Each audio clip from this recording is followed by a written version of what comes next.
So today's video and tomorrow's video will be explaining my strategies that came into play while at my recent coin show. In order to acquire everything shown in the previous two videos, I decided to trade away some of my generic silver. I have been an advocate for stacking generic silver in the past, and I still think it's a great and wonderful way to stack. It's the cheapest and weightiest way to stack, so don't get me wrong there. However, I do believe that having a balanced stack is an important part too, that diversifying your investment is always a good idea.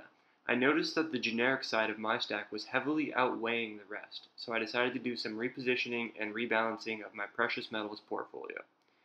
I wanted to explain this real quick. At some point in my life, I will want to sell my silver. That's a given for me. And that means at some point selling my generic silver. And in my experience from selling generic and trading generic silver, one of the best offers you are going to receive in a stable market is 95% of current spot price. Obviously, you can sell them yourself to a buyer online or to a buyer in person and receive the entire 100%. That will likely involve selling fees or PayPal fees or a considerable amount of time and effort. But the most convenient way to sell generic would be to just cash it in at 95% spot price. So those are the numbers I'm going to be using for my scenario here. Why am I even bringing this up though? Well, it's simple math, really. I decided to trade some generic silver today at 95% of spot price because spot price is really low. This means I'm only taking a 5% loss on $16 an ounce. This comes to about 80-cent loss per ounce. I see silver going up in the future though, quite a bit actually.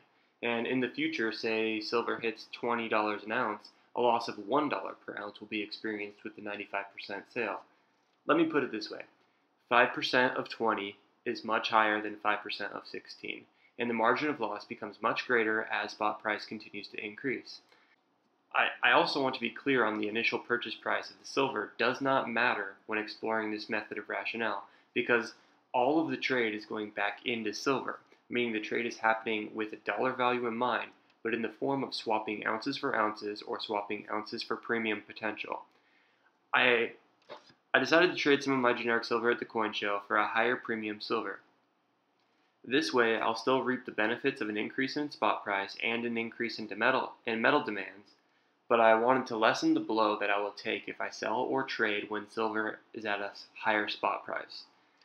Doing something like this would be a mistake if I paid a large premium on the generic silver to begin with, but everything I traded was acquired at a premium of less than 50 cents over spot, making this particular trade become even more profitable when silver spot reaches $21 an ounce. Doing a trade like this on something that was initially purchased with such a low premium reduced the double premium that you can experience during a trade to a nearly insignificant amount, and also reduced the percent loss that is naturally experienced while selling or trading generic silver. I figured I would share my thoughts on this because I have a feeling that this mode of thinking often goes unexplored when everyone is building their stacks. It is not always about the strict weight of the stack, because unless an economic collapse occurs, there will always be a discrepancy between buy prices and sell prices in silver, and generic silver will always have the largest gap. It is for this reason that I wanted to balance out my stack, having some generic to pick up for some easy weight, some low premium bullion to guarantee a sale at least spot price in the future, and to have some numismatic coins to buffer losses on the decreasing silver market. It is with a diverse stack that you are protected in each scenario. Whether silver is rising or falling, you are buffered in each direction.